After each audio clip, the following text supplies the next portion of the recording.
Pues mira, siempre jugar la Copa Oro pues es muy, muy interesante porque es obviamente de nuestra región, que es la CONCACAF, y realmente pues primero siempre es un reto para México, ¿no? Porque siempre México es protagonista, Ujú. México se espera que pueda llegar a la final, que siempre son finales reñidas, muchas veces con Estados Unidos, la gran Sí. mayoría, Costa Rica, Honduras y algunos equipos, tanto Jamaica como puede ser a lo mejor Trinidad y Tobago, que pueden dar sorpresas, Panamá, pero bueno, al final siempre México es un equipo que es el rival a vencer, esa es la Ujú. realidad, ¿no? En el Ujú. área de CONCACAF.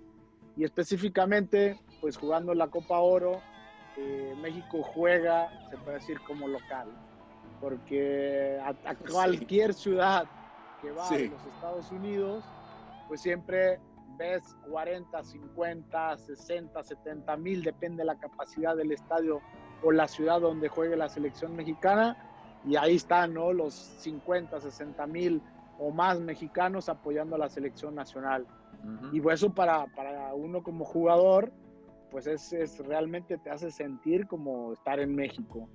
Y ese cariño de la gente y esa emoción conocemos y esa pasión que los mexicanos siempre tienen por este hermoso deporte que es el fútbol, pues específicamente jugar una final, ganarla, y eso realmente pues fue algo muy emotivo.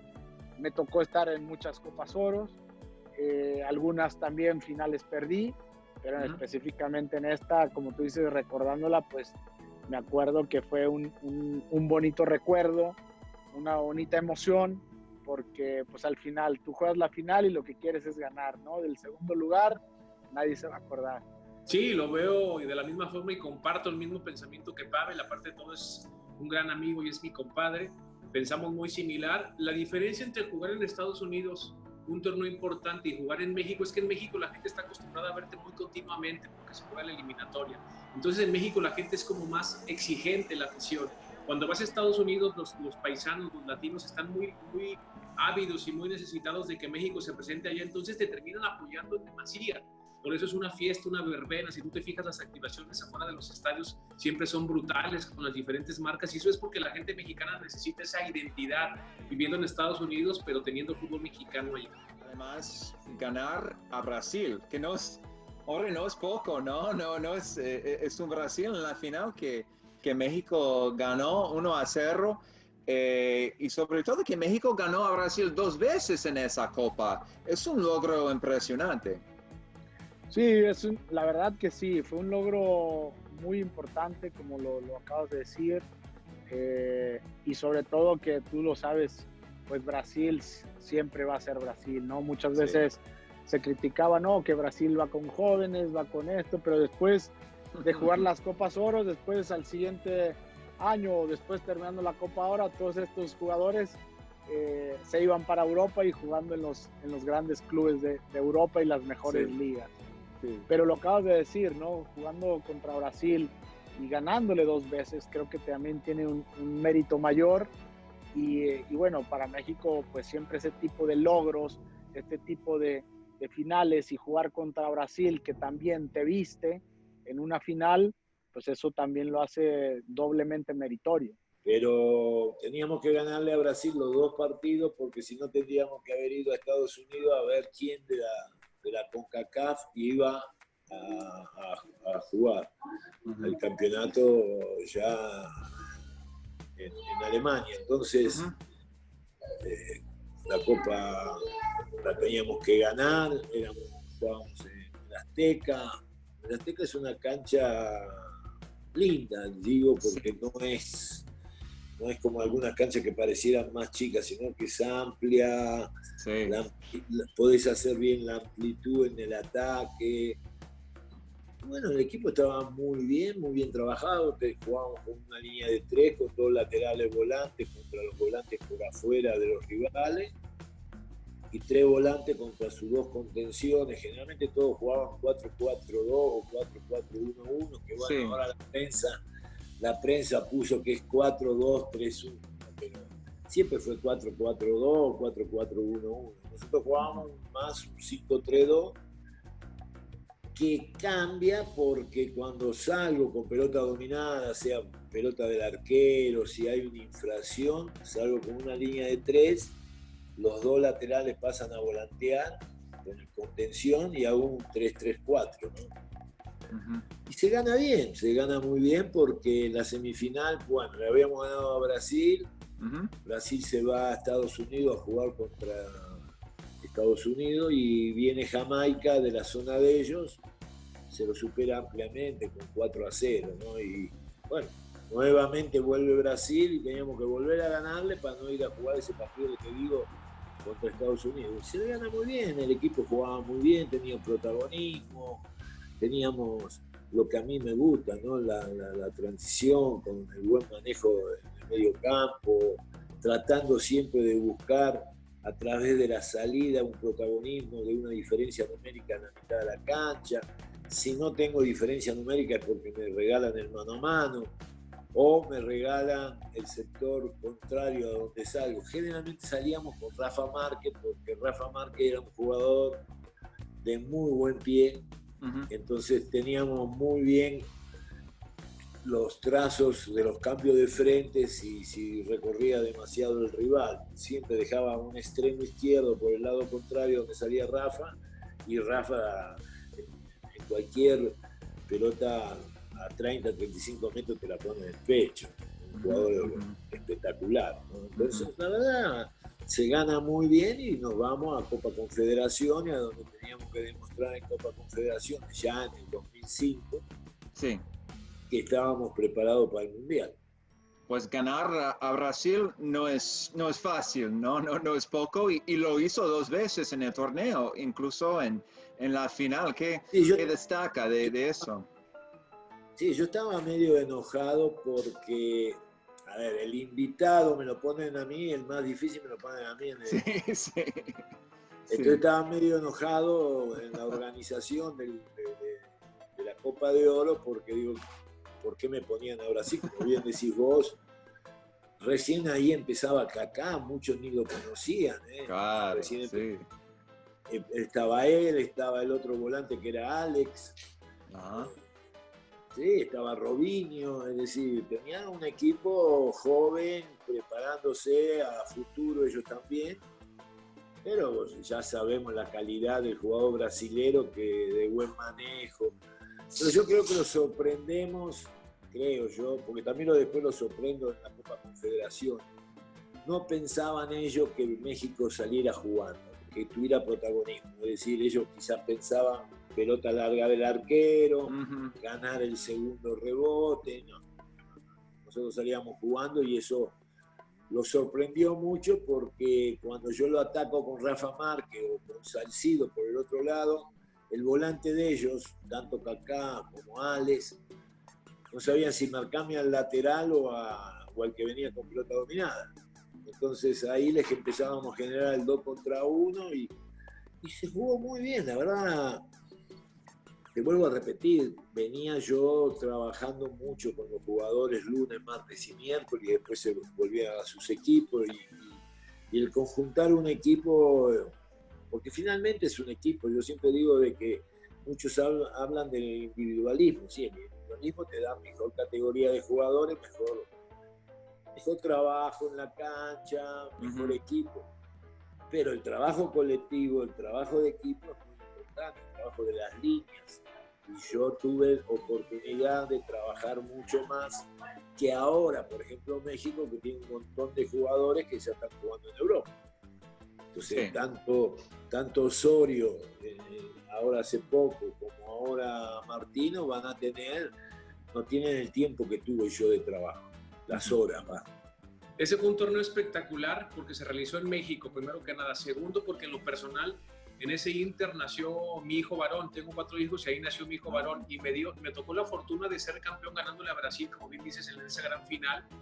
Y me tocó la fortuna también de que me designaran el mejor portero del torneo. Entonces, yo estaba feliz porque de alguna forma consolidaba mi carrera en selección nacional mayor, jugando de titular, aparte con el mejor trofeo de portero y aparte con el nacimiento de mi hijo que nació después del primer partido que jugamos. Entonces fue algo muy, muy bonito porque de ahí se escribieron muchas cosas muy importantes. Aparte de todo, México se identificó mucho con nuestra selección porque el torneo se realizó en México, vivieron lo que era la Copa de Oro, ¿no? Porque normalmente se hace en Estados Unidos, entonces fue algo muy bueno. Y mencionas ese Brasil de Dida en la portería, arquero de la selección y del Milan, gente importantísima en el medio campo como Kaká, como Robinho, entonces gente que a final de cuentas terminó destacando en el fútbol internacional y fue muy importante para México ganarla.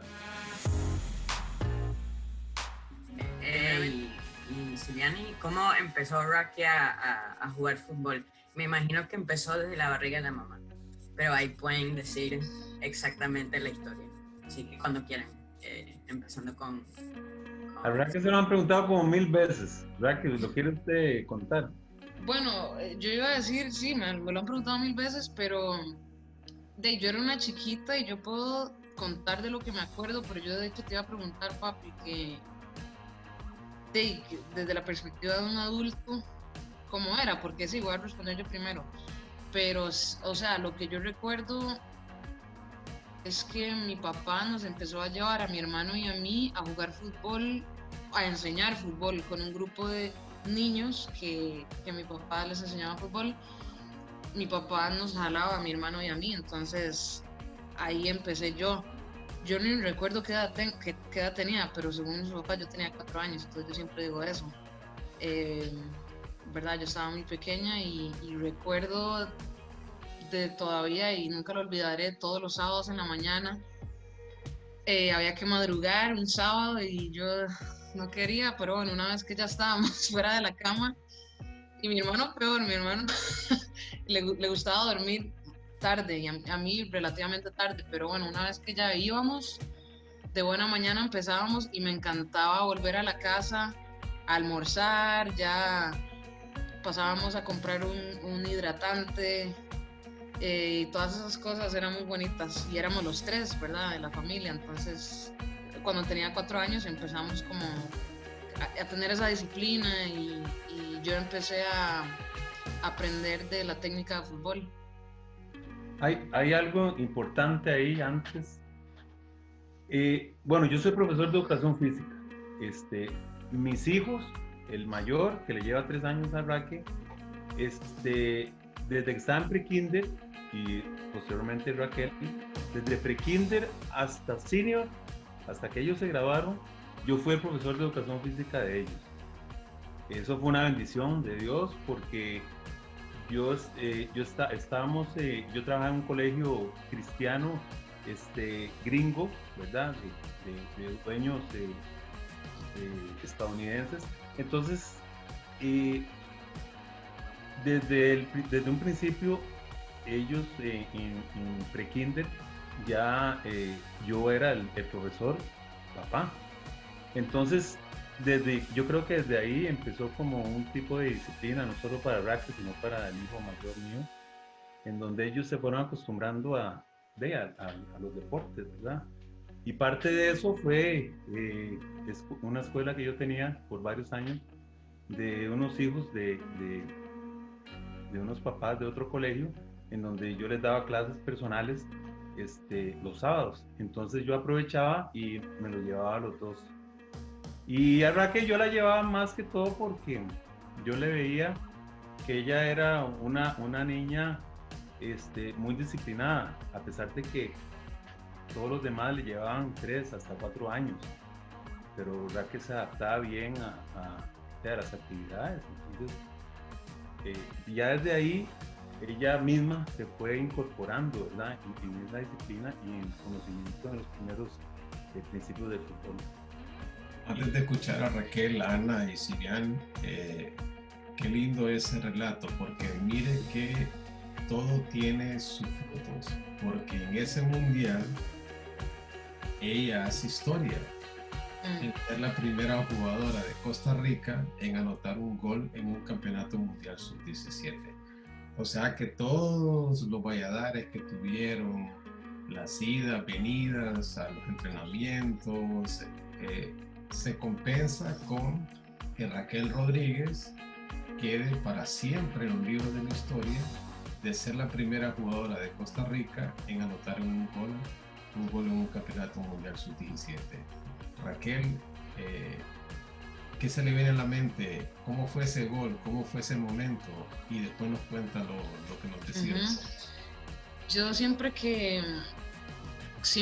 ahora cuando veo atrás y recuerdo ese gol y me han preguntado como qué significó ese gol para mí, y yo creo que varias cosas, como papi dijo, o sea, el hecho de que surgiera el primer mundial sub-17 femenino y que yo tuviera la posibilidad de, ¿verdad?, por edad, de asistir a este mundial, fue como tanta motivación, porque de otra forma probablemente estaría entrenando con la selección, pero para un mundial sub-20, y aunque yo estaba y estuve en ese proceso, pues un mundial sub-17 era como más de mi talla, no es lo mismo, es decir, yo no hubiera podido jamás competir la forma en que lo pude haber hecho en un mundial sub-17 versus un mundial sub-20, entonces, y ese grupo yo creo que fue tan especial porque nosotros estábamos soñando en grande, pero todas, y el hecho de que Juan Diego llegara y dijera, bueno, vamos a entrenar todos los días, era diferente, pero creo, en mi caso por lo menos, yo tenía tantas ganas o sea, el fútbol era toda mi vida, y en ese momento yo estaba dispuesta a hacer lo que tuviera que hacer con tal de poder jugar en la selección y eventualmente jugar profesional, ir a la universidad y todo el asunto, pero ese gol fue muy importante porque número uno fue un sueño hecho realidad. Yo no puedo negar y no lo voy a negar que siempre o sea, a mí me gusta ser protagonista en un partido, entonces si quiero anotar el gol del gane o quiero anotar el primer gol, quiero asistir, o sea, quiero hacerla en grande, como decimos. Entonces yo fui a ese mundial y yo quería ser la primera en anotar en un mundial. Si no pasaba, pues todo bien, pero yo tenía eso como objetivo personal, muy personal, porque lógicamente si mi compañera anota, yo voy a celebrar con ella. Pero si era yo la que anotaba, pues todavía mejor. Y entonces fue un sueño hecho realidad para mí, pero también fue muy importante porque como que me di cuenta que los sueños podían hacerse realidad. Y el primer sueño hecho realidad fue el hecho de que habíamos clasificado a ese mundial. Eso fue, imagínense, el primer mundial en la historia, y le ganamos a Canadá, que es potencia de la zona. Entonces habíamos clasificado y luego fuimos al mundial y yo anoté ese gol, entonces yo siento como que pude probar un poquito de lo que de la gloria que el fútbol podía traer, y eso fue mucha motivación para yo poder seguir llevando un ritmo de vida que hasta ese momento había logrado llevar, y que es muy duro, pero lo había logrado por tanta motivación que yo tenía. Ya no podía, y papi llegó, yo no sé si papi se acuerda, pero él solo me abrazó y me dijo que tranquila, que descansara, y yo estuve a punto de renunciar al fútbol porque yo decía, y en ese momento estábamos tratando de que alguna universidad se diera cuenta que yo existía, y nada, o sea, no sabíamos qué hacer, estábamos tratando de ver qué hacíamos, pero ni siquiera teníamos los highlights, no sabíamos ni cómo conseguirlos, cómo ponerlos juntos, ¿verdad? En ese momento de la tecnología nosotros no teníamos tanto acceso a eso, entonces yo no veía la luz al final del túnel, y yo estuve a punto de retirarme del fútbol, pero bueno, entonces mi mamá también me abrazó y me dijo que no tomara ninguna decisión en este momento, que estaba de ahí, no estaba balanceada emocionalmente, pero bueno, y ya después de eso, pues la coach de Penn State logró verme, y pues ahí ya fue como lo que estábamos esperando. Yo que eso fue un obstáculo muy, muy grande. Y también yo me frustraba mucho yo sentía que era una falta de oportunidades en mi país, porque yo decía, si mi país tuviera las oportunidades que yo quisiera tener, yo no tendría que salir de mi país. O sea, nadie quiere irse de su familia, nadie quiere, pero por los objetivos que yo tenía, pues tenía que hacer el doble de sacrificio, o bueno, de esfuerzo, no sacrificio, de esfuerzo, para conseguir mis objetivos, pero bueno, como dice René, dio su fruto. A veces uno cree que no, que no, y cuesta aceptar eso porque uno ha invertido toda su energía, todo su tiempo, su vida, un estilo de vida para lograr sus sueños, y no siempre se dan. Entonces... Que en Penn State usted también forma parte de la historia. Anotó el gol del campeonato nacional, el gol que le dio el título. Fue electa la mejor jugadora del año. Fue All American y también ganó el premio Honda del año. O sea, 2015 para usted con Penn State fue redondo, y ahí está el destino que Dios le tenía trazado, que era Penn State donde usted tenía que terminar. Pero yo quiero meter algo importante ahí, ¿verdad? Que yo considero dentro de lo que Dios tenía planeado. Tan era así que Raquel tenía 3 universidades muy importantes, División 1, para ir. Y entonces Raquel se entrevistó con los 3 entrenadores. Y bueno, hasta ese momento nosotros nos dimos cuenta de que las universidades lo que le ofrecían a Raquel era lo mismo. No podían ofrecerle más o menos. Eso es lo que legalmente entendimos. Entonces Raquel se entrevistó con los 3 entrenadores, lo mismo, y le preguntaron y le ofrecieron lo mismo. Entonces nosotros ya ahí era tomar la decisión a cuál universidad quería ir Raquel. Futbolísticamente, el fútbol femenino en esas 3 universidades no eran universidades top 10, pero bueno, lo importante también aquí era de que Raquel pudiera sacar su carrera con una beca, ¿verdad? Y que el fútbol fuera el trampolín para lograr eso, porque es una carrera carísima, y nosotros, ni aunque a mí me hubieran dicho ponga el 5%, no, o sea, imposible. Entonces fue tan maravilloso, digamos, llegar a ese momento de que 3 universidades de División 1 de prestigio le ofrecieran a Raquel exactamente lo mismo, y que Raquel tuviera, bueno, y nosotros como papás, escoger a cuál universidad. Entonces ahí igual nosotros lo pusimos en oración, y sentimos todos de que Penn State y que esta entrenadora era por ahí. Y bueno, igual en logros las universidades, como le digo, no eran top 10, pero como dice René, el primer año de Raquel, el de novata, fue a una final de la NCAA División 1 en su primer año. Yo no sé cuántas veces había ido Penn a una final, o sea, a Final Four, pero llegaron a la final, la perdieron contra Carolina del Norte. Y en su último año, como dijo René, fue impresionante cómo el señor acomodó todo, y Raquel se fue así como ganó todo. Fue impresionante. Por fe es la palabra correcta, o sea, indicada, porque es que no teníamos a nadie que nos guiara, alguien que entendiera, no teníamos idea, y por eso también fue una época demasiado estresante, bueno, para mí también, sobre todo,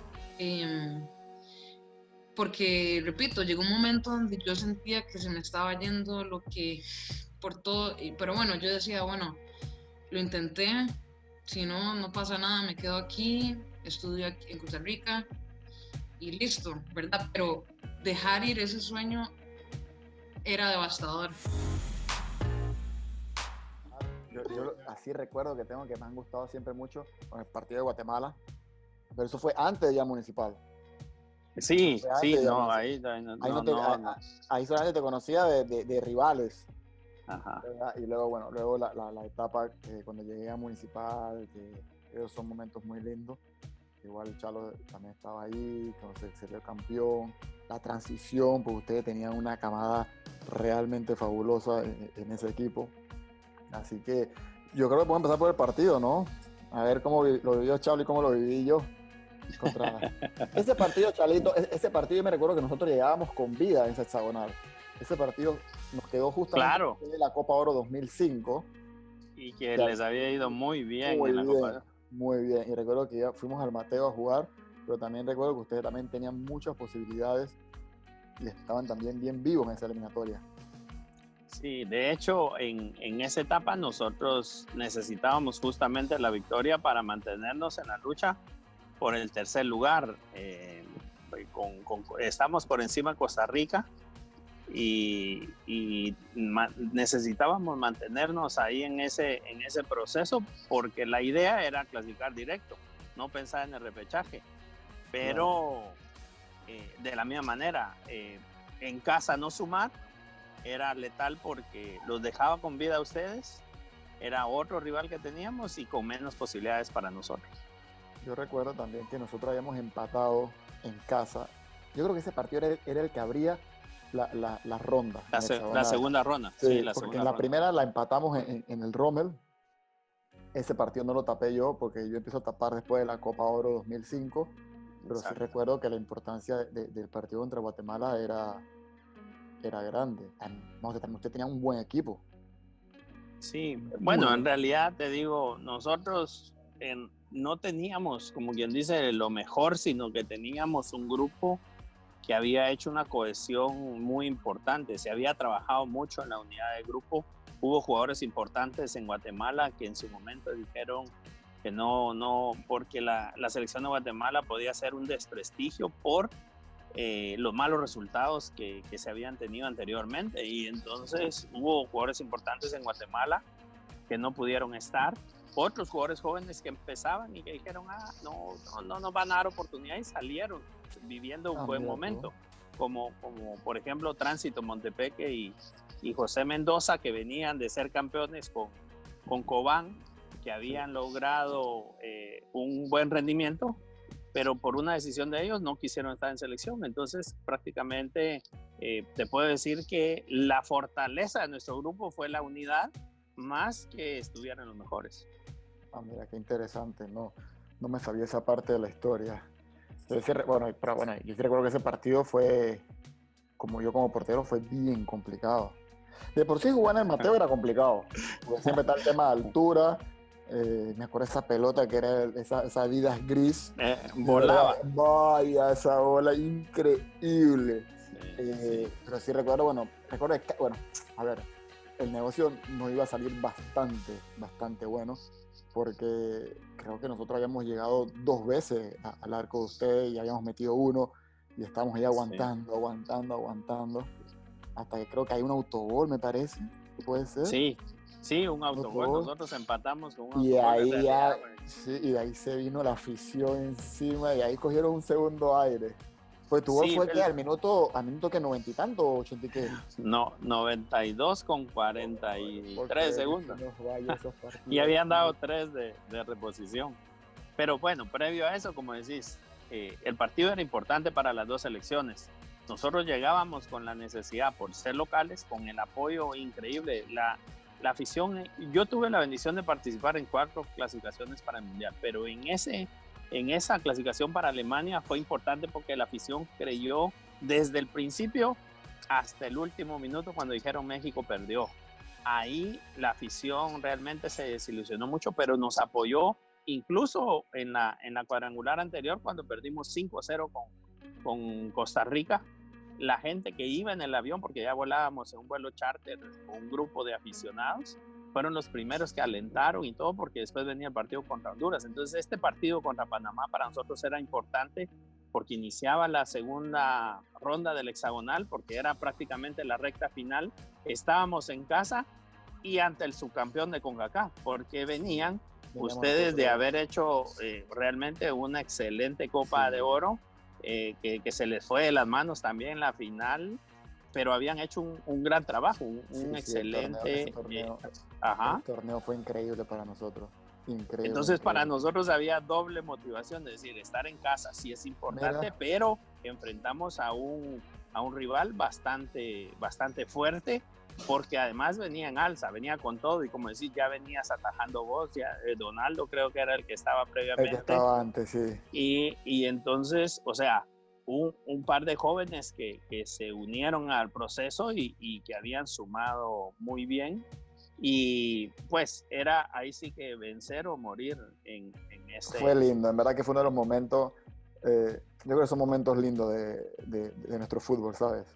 Más allá de que, bueno, de que ese partido me tocó salir con la derrota, pero son momentos imborrables y únicos. ¿Cómo fue ese gol para que Jaime... Yo tengo mi perspectiva del gol, vamos a ver la que dice Chalo. No, pero me gustaría antes de llegar al gol, porque el gol para mí es el sueño hecho realidad, porque de niño siempre soñaba con mis amigos que jugar en el Mateo Flores, con el estadio lleno, clasificación para el Mundial y hacer el gol, pero nosotros teníamos esa peculiaridad de decir, hacer el gol sobre la hora para que el equipo no reaccionara, porque a Guatemala ya se le habían ido un par de resultados en las eliminatorias anteriores sobre la hora, ¿verdad? O porque empezaban ganando y le daban vuelta al resultado. Entonces, en nuestro sueño era hacer el gol y que prácticamente no hubiera tiempo de reacción del rival. Ese era el momento ideal. Claro. Y en este gol se cumplieron todos los anhelos. Solo faltó el detalle de ir al Mundial, pero ya hablaremos de eso. Pero antes de eso quisiera yo también recordar tu perspectiva, Jaime, porque lo platicamos una vez en Guatemala, o varias veces, pues, porque fue tema de conversación, pero ahora para los amigos de CONCACAF. Durante el partido, además de que, pues, para nada es un secreto, sos un excelente arquero con grandes cualidades, pero tu actuación en ese partido para perder tiempo hizo que una gran parte de guatemaltecos en esos 90 minutos te odiaran. Ese era un arte mía, era un arte. Exacto, claro.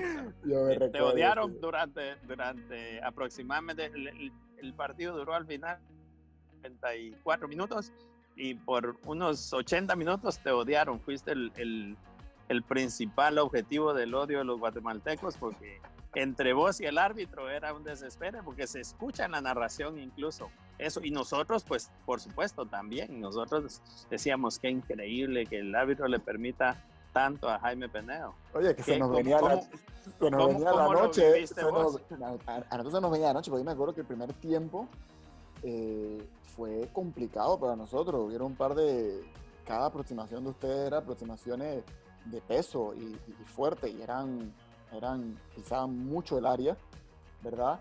Pero sí, recuerdo que la manipulación del tiempo era algo que estábamos haciendo, porque la verdad para nosotros era un negocio sacar el empate. O sea, claro, me explico. Claro. Y teníamos el triunfo, porque yo creo que entre empate y triunfo, o sea, entre el primer gol y el tuyo, no recuerdo el empate usted en qué tiempo fue, pero bueno, tuvimos, te puedo decir que un 60% del partido arriba del marcador. Sí. Entonces, nosotros empatamos casi faltando 15 minutos. Por eso, entonces, para el final. Imagínate, los 3 puntos, sacarse a Guatemala en el Mateo era negocio redondo. Y cuando cae el autogol, también era un negocio. Yo creo que es ahí donde más me odiaron los guatemaltecos por el tiempo. Sí. Y entonces, pero sí, fue un partido duro. Creo que la cancha también, no sé si había llovido, pero la cancha estaba un poco húmeda. Sí, estaba un poco húmeda. Y la verdad que para nosotros era un buen resultado. Buen resultado. Hasta el minuto 92, por supuesto. Aquí les voy a hablar de un futuro. Todo pasado tiene un futuro. Y el futuro, por ejemplo, para Guatemala empezó en la Liga de Naciones de CONCACAF. Así es. Los partidos que Guatemala ofreció alientan muchas esperanzas para un futuro prometedor de Guatemala. ¿Cómo lo mira Gonzalo Romero y Jaime Penedo el lanzamiento de Liga de Naciones de CONCACAF? Bueno, yo lo veo excelente desde la perspectiva de la competencia. Mucha gente a veces reniega porque Guatemala empezó jugando con rivales que aparentemente no tienen un nivel competitivo. Sin embargo, yo me recuerdo al entrenador Pinto de Costa Rica, que previo a esa clasificación al Mundial de Alemania, él jugó contra algunas islas del Caribe y ganaron por 5 o 6 goles. y le preguntaron por qué hacía eso si no tenían un nivel competitivo, y él dijo: a mí lo que me interesa en diferentes etapas son los objetivos que yo me planteo, y ahorita mi objetivo es que generen confianza, que aprendan a ganar y que lo hagan de una manera trabajando bien. Para Guatemala le sirvió mucho la competencia y saber que tienen la capacidad de hacerlo, y luego de subir de nivel. Siempre es motivante para uno, no importa dónde empieces, siempre vas a tener que ir a un escalón arriba, y cuando llegues a ese escalón vas a tener que ir a un escalón arriba, y esa es la exigencia, y eso es lo que mucha gente debe entender. La competencia siempre te hace mejor, y para nosotros es excelente que CONCACAF lo haya hecho de esa manera. Es correcto. Yo apoyo lo que dice Chalo. A mí me parece, sabemos que nuestra zona es una zona con muchas federaciones, y es importante que también compitan y que haya competencia, ¿verdad?